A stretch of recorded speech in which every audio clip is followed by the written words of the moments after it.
Hello friends, welcome back to my channel. It's Shivani here with another video. ഇന്നാണെങ്കിൽ നമ്മൾ RRR എന്ന് പറയുന്ന മൂവിയുടെ ഒരു ഗ്ലിംസ് റീസെൻ്റ് ആയിട്ട് ഇറങ്ങിയായിരുന്നു.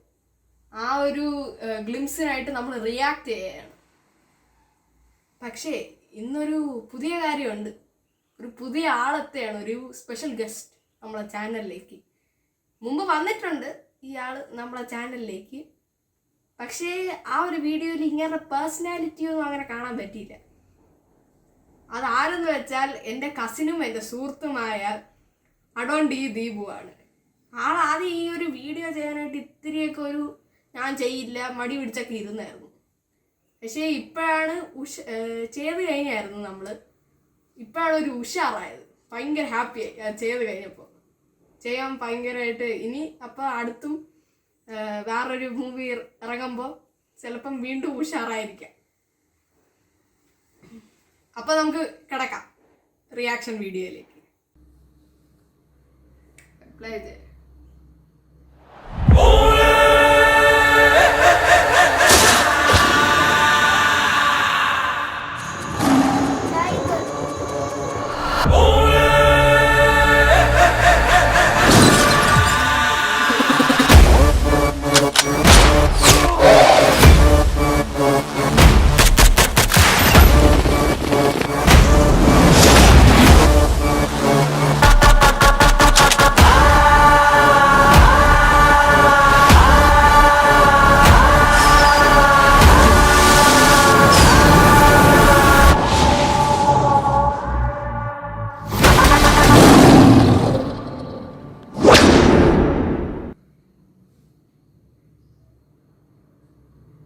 ഇത് ഭയങ്കര ഫാസ്റ്റ് ആയിട്ടാണ് പോയത്. അപ്പോൾ ഒന്നുകൂടെ നമുക്ക് ഓരോ സീൻസുമായിട്ട് ഇങ്ങനെ നമുക്ക് എടുത്തു വെച്ച് കാണാം. ഇതാണ് ആദ്യത്തെ ആ ഒരു 2 seconds ആയിട്ടുള്ളത്. ഇപ്പം ഈ സീനിൽ കണ്ടതിന് കുറെ ആൾക്കാരുണ്ട് അല്ലേ. ഇത്ര ആൾക്കാർ വെച്ചൊന്നും സിനിമ ചെയ്യാൻ പറ്റൂലേ. മിക്കവാറും ഇത് മറ്റേ ആനിമേഷൻ ആയിരിക്കും. കണ്ടിട്ട് മറ്റേ ബാഹുബലിയിലൊക്കെ തുടക്കമുള്ളവരല്ലേ. ഇടയ്ക്ക് വണ്ടിയുണ്ട് കണ്ടേ. എനിക്ക് തോന്നുന്ന മറ്റേ ഈ ആർമിയിലൊക്കെ ഉള്ള അതുപോലത്തെ എന്തോ വണ്ടിയാണ് കണ്ടിട്ട്. പിന്നെ ഇടയ്ക്കിടയ്ക്ക് മറ്റേ കൗവിൻ്റെ ആ ഒരു ബുള്ളിൻ്റെ ഒക്കെ ചാരിയട്ടൊക്കെ കണ്ട. ഇതൊക്കെ വില്ലേജസ് ആണെന്ന് തോന്നുന്നു. ഈ ആൾക്കാരൊക്കെ വില്ലേജസും കുറച്ച് സോൾജേഴ്സ് അങ്ങോട്ടുണ്ട്. ഇനി നമുക്ക് അടുത്ത സീനിലേക്ക് പോവാം. ഈ ഒരു സീന് കണ്ടിട്ട് വെള്ളമൊക്കെ പോണം എന്തോ സീനിൽ കാണിക്കുന്നത്. പുകയൊക്കെ ഉണ്ട്. വെള്ളമല്ല പുകയാണ്. നീ പറഞ്ഞ ശരിയാണ്. എനിക്കത് മനസ്സിലായില്ല. കാണാൻ വെള്ളം പോലെ ഇരുന്ന്. പിന്നെ കണ്ടിട്ട് മനുഷ്യരാണെങ്കിൽ ഇങ്ങനെ എന്തോ ഒരു ആക്രമണം ഇങ്ങനെ ആ വാളില് ഇങ്ങനെ കിടന്ന് ഇടിക്കുന്ന പോലെ മറ്റേ ഇലക്ട്രിസിറ്റി കൊണ്ടുള്ള എന്തോ നേരം മനസ്സിലാവാൻ പറ്റുന്നില്ല. പക്ഷെ കുറെ ആൾക്കാരുണ്ടെന്ന് മനസ്സിലാവുന്നുണ്ട്. ഈ ഒരു സീന് നല്ല ചന്തമായിട്ടാണ് എടുത്തിരുന്നത്. ഡ്രോൺ വെച്ചാണ് ഇവരൊക്കെ എടുക്കണം. അതിന്റെ ഇടയ്ക്ക് കൂടെ പുലികളും കൂടെ പോകുന്നു. യൂഷ്വലി ഫോറസ്റ്റിൽ ഈ പുലിയൊക്കെ പോവാ. അപ്പൊ ഈ പുലിയൊന്നും ഇല്ലാതെ എങ്ങനെ എടുത്തെന്ന് സർപ്രൈസ് ആണ്. കാരണം എപ്പോഴും ഇങ്ങനെ ആനിമൽസ് ഒക്കെ നടന്നുകൊണ്ടിരിക്കുന്ന സ്ഥലമാണ് ഫോറസ്റ്റ്. അത് പിന്നെ ഫോറസ്റ്റ് യൂഷ്വലി കാണാൻ ഇത്രയും ചന്തമല്ല. അങ്ങനെ ഒരു സ്ഥലം ഉണ്ടെന്നേ എനിക്ക് സർപ്രൈസ് ആണ് നമ്മളെ ഇന്ത്യയിൽ. അപ്പൊ ഈ ഒരു അടുത്ത സീനിലാണെങ്കിൽ ഇങ്ങനെ തലയിൽ നിന്ന് ബ്ലഡ് ഊരുന്നതാണ്. ബട്ട് ഈ മനുഷ്യന്റെ തന്നെ ബ്ലഡ് ആണോ എന്ന് നമുക്ക് ഡൗട്ടാണ്. കാരണം എന്ന് വെച്ച് കഴിഞ്ഞാൽ കണ്ണിലോട്ടൊന്ന് ശ്രദ്ധിച്ചു കഴിയുമ്പോഴാണെങ്കിൽ പേടിയൊന്നും കാണുന്നില്ല അല്ലേ. ഇനിയും വീണ്ടും യുദ്ധം ചെയ്യാനായിട്ട് യുദ്ധം ചെയ്യണ ആളാണോ എന്ന് എനിക്ക് അറിഞ്ഞുകൂടാ ഇത് കണ്ടിട്ട്. പക്ഷെ യുദ്ധം ചെയ്യണ ആളെന്നാണ് ഞാൻ വിചാരിക്കുന്നത്. പക്ഷെ ആ ഒരു പേടിയൊന്നുമില്ല. അടുത്ത് വീണ്ടും റെഡിയാണ് എന്തോന്ന് വെച്ചാൽ ചെയ്തോണ്ടിരുന്നതിൽ തിരിച്ചു പോവാനായിട്ട്. പക്ഷേ കണ്ടിട്ട് ഒരു മുറിവൊക്കെ തോന്നുന്നുണ്ട്. ബട്ട് അങ്ങനെയും കൂടെ ബ്ലഡ് വരുന്നു. അങ്ങേര് കൊന്ന വേറെ ആരുടെയെങ്കിലും ബ്ലഡ് ആണോ ഇങ്ങനെ താഴോട്ട് പറഞ്ഞതെന്ന് അതും അറിഞ്ഞൂടാ. പക്ഷേ ഇത് കണ്ടിട്ട് അങ്ങനെ തോന്നുന്നില്ല. ബട്ട് പിന്നെ വേറൊരു കാര്യം ഞാൻ പറയായിരുന്നതെന്ന് വെച്ച് കഴിഞ്ഞാൽ ആ ബ്ലഡ് ഭയങ്കര ഡാർക്കാണ്. നമ്മളൊക്കെ മുറിയുമ്പോൾ ഒരു റെഡിഷ് കളറാണ്. ഇത് കണ്ടിട്ട് ഒരു ഇങ്കിന്റെ ഒക്കെ കളർ പോലെ ഉണ്ട്, ബ്ലാക്ക് ഇങ്ക് പോലെ. ഈ നമ്മൾ കണ്ടോണ്ടിരുന്നതിന്റെ ഇടയ്ക്കൂടെ ഇങ്ങനെ ഒരു പോലീസ് കയറി വന്നായിരുന്നു. അത് കണ്ടപ്പോ ഒരു സർപ്രൈസ് ആയിരുന്നു, ഇങ്ങനെ പോലീസൊക്കെ ഉണ്ടെന്ന്. സോൾജേഴ്സ് മാത്രമുള്ള ഒരു ഇതായിരുന്നു തോന്നിയത്. ബട്ട് പോലീസ് വന്നപ്പോ നമുക്കെല്ലാവരും സർപ്രൈസ് ആയിപ്പോയി അല്ലേ. പിന്നെ ഇത് കണ്ടിട്ട് ആരാണെന്ന് നേരെ മനസ്സിലാവുന്നില്ല. ഇതിൽ പിന്നെ മെയിൻ ആയിട്ട് 3 പേരേ ഉള്ളൂ, NTR, രാം ചരൺ, അജയ് ദേവ്ഗൻ, പിന്നെ ഒരു ലേഡി ആക്ടർ ആലിയ ഭട്ട്. പക്ഷേ ഇത് ആരാണെന്ന് നേരെ മനസ്സിലാക്കാൻ പറ്റുന്നില്ല. ചിലപ്പോൾ ഈ ആൾക്കാരിൽ ആരെങ്കിലും ആയിരിക്കാം, അല്ലെങ്കിൽ ഒരു കോ ആക്ടറോ ആവാം. ഈ ഒരു ബ്രിഡ്ജ് ഒരു ബ്രിഡ്ജ് ആണോ എന്ന് ഡൗട്ടാണ്. കൂടുതൽ മണ്ണ് പോലെയാണ് കിടക്കണം, ബ്രിഡ്ജ് ആണെന്ന് തോന്നുന്നു. കണ്ടപ്പോൾ എനിക്ക് സഡനായിട്ട് സ്ട്രൈക്ക് ചെയ്തെന്ന് വെച്ച് കഴിഞ്ഞാൽ, രാമായണത്തിൽ ഹനുമാൻ ആണെങ്കിൽ രാമന് വേണ്ടിയിട്ട് ഈ ബ്രിഡ്ജ് ഉണ്ടാക്കൂലേ ലങ്കയിലോട്ട് പോകാനായിട്ട്, അത് കണ്ടിട്ട് അതാണ് എനിക്ക് തോന്നിയത് ആദ്യമായിട്ട്. നിനക്ക് എന്തോ തോന്നി കണ്ടപ്പോൾ? എന്റെ ഇടയിൽ കൂടെ കുതിരയും ഒരു മനുഷ്യനും പോകുന്നുണ്ട്. അപ്പൊ അത്രയും സ്ട്രോങ് ആണ് ആ ബ്രിഡ്ജ്, ഇങ്ങനെ തകർന്നൊന്നും പോവില്ല. ഈ കുതിരയ്ക്കൊക്കെ നല്ല വെയിറ്റ് ആണ്, അപ്പൊ സോൾജറിനും നല്ല വെയിറ്റ് ഒക്കെ ആയിരിക്കും, കാരണം അത്രയും ശക്തിമാനാണ് ഇവരൊക്കെ. ഇതാണെങ്കിൽ ആരെയോ ഇങ്ങനെ തൂക്കാൻ പോയ, ആരെയോ കൊല്ലാൻ പോയ, മറ്റേ ഇതിൽ വെച്ച് തൂക്കിയിട്ട്. ഈ സീൻ കാണാൻ ഫൈറ്റിംഗ് സീന് പോലെയാണ്. ഓ, ഫൈറ്റിംഗ് സീൻ പോലെയാണ്. ബട്ട് അത് കാണുമ്പോഴല്ലേ നമുക്ക് മനസ്സിലാവും ആരെയോ കൊല്ലാൻ പോയാണെന്നല്ലേ. പക്ഷെ എന്തിനാണ് സോൾജേഴ്സ് വെളിയിൽ പറഞ്ഞതെന്ന് അറിഞ്ഞൂടാ. അത്രയും ആൾക്കാർ ഒരാളെ കൊല്ലാനായിട്ട് എന്തുകൊണ്ടാണെന്ന് ഒരു ഡൗട്ട് ഉണ്ട്. അത് പക്ഷെ സിനിമ കാണുമ്പോഴേ നമുക്കൊക്കെ മനസ്സിലാവും. ഈ ഒരു സീൻ കണ്ടപ്പോ ഞാൻ സർപ്രൈസ് ആയിപ്പോയി. എനിക്ക് മുമ്പേ അറിയായിരുന്നു അജയ് ദേവ്ഗൻ ഉണ്ടായിരുന്നെന്ന്, ബട്ട് ഇതായിരിക്കും റോളെന്ന് ഞാൻ പ്രതീക്ഷിച്ചില്ല. ഞാൻ വേറെ റോളാണ് പ്രതീക്ഷിച്ചിരുന്നത്. പക്ഷെ നല്ലൊരു സ്ട്രോങ് റോളായിട്ടാണ് കണ്ടിട്ട്. പിന്നെന്ന് പറയുമ്പോ തോക്കൊണ്ട് വെടിവെക്കാൻ റെഡി ആവുകയാണ്, ഇങ്ങനെ ഒളിച്ചിരിക്കുന്ന പോലെ. എനിക്ക് തോന്നുന്ന ഒരു ട്രീ ആണെന്ന് തോന്നുന്നു ഒളിച്ചിരിക്കുന്നത് അല്ലേ. പക്ഷെ കാണാൻ പറ്റുമായിരിക്കും അവിടെ ഫ്രണ്ടിൽ നിൽക്കുന്ന ആൾക്ക്. പിന്നെ ഒരു കറക്റ്റ് സോൾജറിനെ പോലെ എല്ലാ ഡ്രസ്സിങ്ങും ഒക്കെ തന്നെയാണ്, നന്നായിട്ട് റിപ്രസെന്റ് ചെയ്തിട്ടുണ്ട്.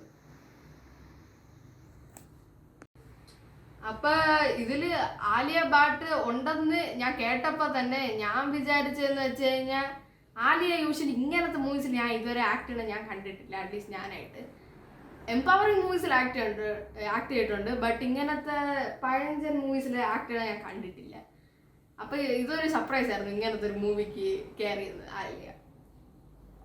ബട്ട് കണ്ടിട്ട് ബാഹുബലിയില് ആക്ച്വലി ആ ഒരു സ്റ്റൈൽ ഓഫ് ഡ്രസ്സിങ് വെച്ചിട്ടാണ് ഞാൻ പറയുന്നത്, കാണാനല്ല.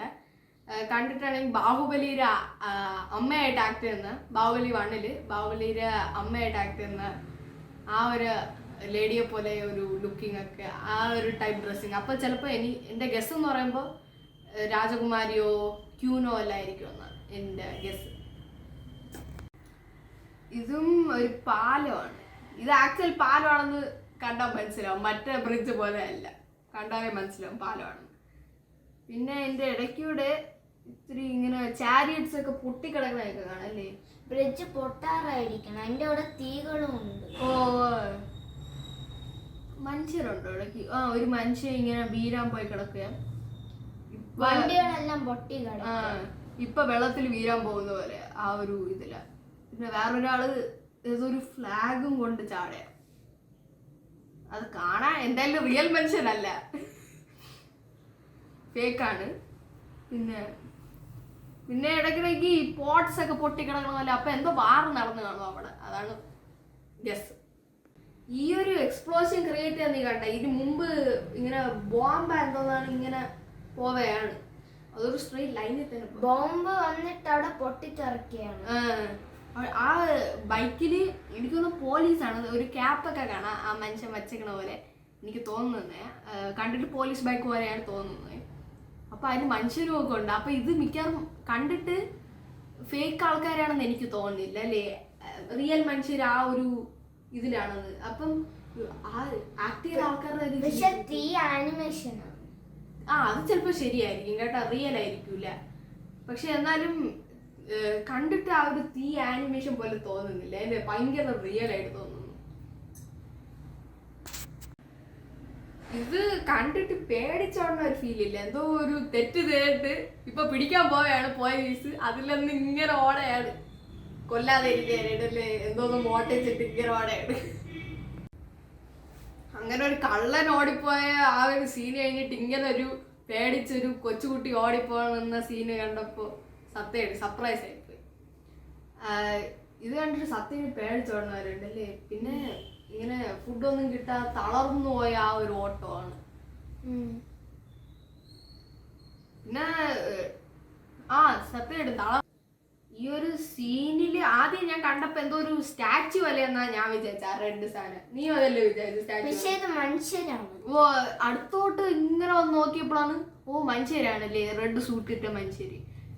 പിന്നെ വീണ്ടും അടുത്തോട്ട് നോക്കിയപ്പോഴാണ് ആ റെഡ് സൂട്ട് ഇട്ടേക്കുന്ന മനുഷ്യർ, ആ ഒരു സൂട്ട് ഈ ബ്രിട്ടീഷ് ആൾക്കാരുടെ ആ സോൾജേഴ്സിന് ഈ സെക്യൂരിറ്റിമാരെ കണ്ടിട്ടുണ്ട്, ഈ ബ്രിട്ടീഷ് ക്വീൻസിന്റെ കാസൽ സൂട്ടുമാണ്. അത് കണ്ടിട്ട് അങ്ങനെ ഒരു തോന്നലുണ്ട്. ബട്ട് അത് ബ്രിട്ടീഷ് ആൾക്കാരായിരിക്കില്ല, മിക്കവാറും ഇന്ത്യൻസ് തന്നെ ആയിരിക്കും. ബട്ട് കണ്ടിട്ട് അങ്ങനെ ഒരു തോന്നൽ എനിക്ക് വന്നായിരുന്നു. പിന്നെ ഈ ഒരു വെള്ളം നല്ല റിയൽ ആണോ എന്തോ ആണോന്ന് അറിഞ്ഞൂടാ, ബട്ട് കാണാൻ നല്ല ഭംഗിയുണ്ടല്ലേ, നല്ല ക്ലിയർ ആയിട്ട്. ഇപ്പൊ കിട്ടാൻ പാടാണത് ക്ലിയർ വെള്ളം എല്ലായിടും ഇങ്ങനെ പ്ലാസ്റ്റിക് ബോട്ടെല്ലാം ഉണ്ട്. ഓ,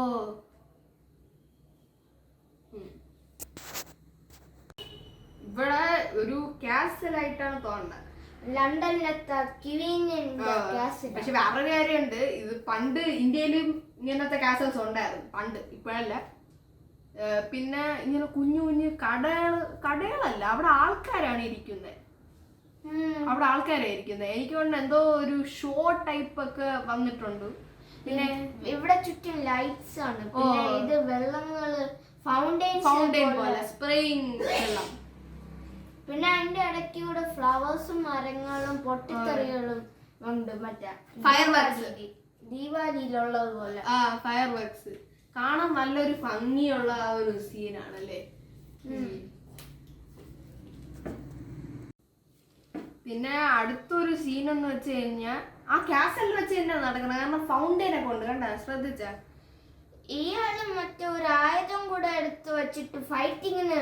ആയുധമല്ല, അത് മറ്റേ ഹോസ് കണ്ട, വെള്ളം പറഞ്ഞ ആയുധമല്ല, അത് ഫൈറ്റിങ്ങിന് പോണത് പോലെ. ആളാരെന്നറിയാമോ? പാരി ജൂനിയർ NTR ആണെന്നാണ്. പക്ഷേ ടൈറ്റിലാണെങ്കിൽ ഇവര് വെറും NTR എന്ന് എഴുതിയിട്ടുള്ളൂ, ബട്ട് ആക്ച്വൽ പേര് ജൂനിയർ NTR എന്നാണ്. ഈ ഒരു സീനില് ഇയാള് ഒരു ടീം വെച്ച് ഫൈറ്റിങ്ങിന് നിൽക്കുന്നത് പോലെയാണ് കാണാൻ. പോലീസിന്റെ ഡ്രസ് പോലെ ഉണ്ട്, പോലീസ് ആയിരിക്കും. ഇത് നമ്മൾ മുമ്പ് ഒരു പോലീസിനെ കണ്ടില്ലേ, ആരാണെന്ന് നമുക്ക് മനസ്സിലായില്ല, അതേ ആളാണെന്ന് തോന്നുന്നു. അപ്പൊ നമുക്ക് മനസ്സിലാവാത്ത ഇതുവരെ കണ്ടുള്ളൂ, മാസ്ക് ഒക്കെ നമ്മൾ വെക്കുമ്പോ ഇതുവരെയല്ലേ കാണാൻ പറ്റൂ. അപ്പൊ താടിയൊന്നും ഉള്ളതൊന്നും കാണാൻ പറ്റിയില്ലായിരുന്നു, അതുകൊണ്ടാവാം. കണ്ണു വെച്ചതൊന്നും നമുക്ക് ആർക്കും മനസ്സിലാക്കാൻ പറ്റൂലേ ഇപ്പോഴൊക്കെ. അപ്പം ചിലപ്പോ രാം ചരൺ ആയിരുന്നു കാണാം അപ്പൊ പോലീസായിട്ട്. പിന്നെ ഇവിടെ മൊത്തം പൊട്ടിത്തെറികളെല്ലാം ഉണ്ട്. ഇതും ആ കാസലിൽ തന്നെയാണെന്നാണ് എനിക്ക് തോന്നുന്നത്.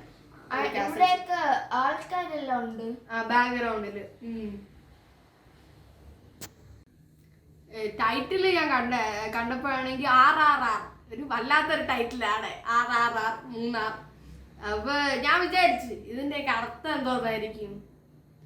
ഇപ്പോഴാണ് മനസ്സിലായത് അർത്ഥം എന്തോന്ന്. റൈസ് റോർ റിവോൾട്ട് എന്ന് പറയുമ്പോ ഇങ്ങനെ ഉദിച്ചു വരിക, പിന്നെ അത് പ്രവർത്തിക്കുക. അവര് എഴുതിയിരിക്കുന്ന വാക്ക് മറ്റേ ഇതില് RRR എന്ന് പറയുന്ന അത് ആദ്യം ഉണ്ട്. പിന്നെ റിവോൾട്ട് എന്ന് പറയുമ്പോ പിന്നെ എൻഡ് ചെയ്യുക, ആ ഒരു മീനിങ് ഒക്കെയാണ്, ഫൈറ്റിംഗ് പോലത്തെ ആ ഒരു മീനിങ് ഒക്കെയാണ്. പിന്നെ നടുക്കുള്ള ആറിൽ ഇങ്ങനെ രണ്ട് കൈ ഇങ്ങനെ ജോയിൻ ചെയ്യണ പോലെ, രണ്ട് ടീംസ് ഇങ്ങനെ ജോയിൻ ചെയ്യണ പോലെ, രണ്ട് എനിമീസ് ജോയിൻ ചെയ്യണ പോലെ ഒരു ഇത് ഉണ്ട്, ഫ്രണ്ട്ഷിപ്പ് പോലെ. പിന്നെ ബാക്കി അതിൻ്റെ രണ്ട് സൈഡിലുള്ള ആറിലാണെങ്കിൽ ഒരാള് മറ്റേ ജൂനിയർ NTR ആണ്, ജൂനിയർ NTRന്റെ ഫോട്ടോയാണ് എന്ന് തോന്നുന്നു, ഷുവർ അല്ല, കണ്ടിട്ട് അതുപോലെ തോന്നുന്നു. പിന്നെ മറ്റേ ആറില് മറ്റേ കണ്ട പോലീസിനെ പോലെ ഉണ്ട്, അപ്പം അത് നമുക്കിതുവരെ കൺഫേം ആയിട്ടില്ല ആ പോലീസ് തന്നെയാണ് രാം ചരൺ എന്ന്. പക്ഷേ കാരണം രാം ചരൺ ഇതിലൊരു കീ ഫാക്ടറാണ് ഈ മൂവിയിൽ.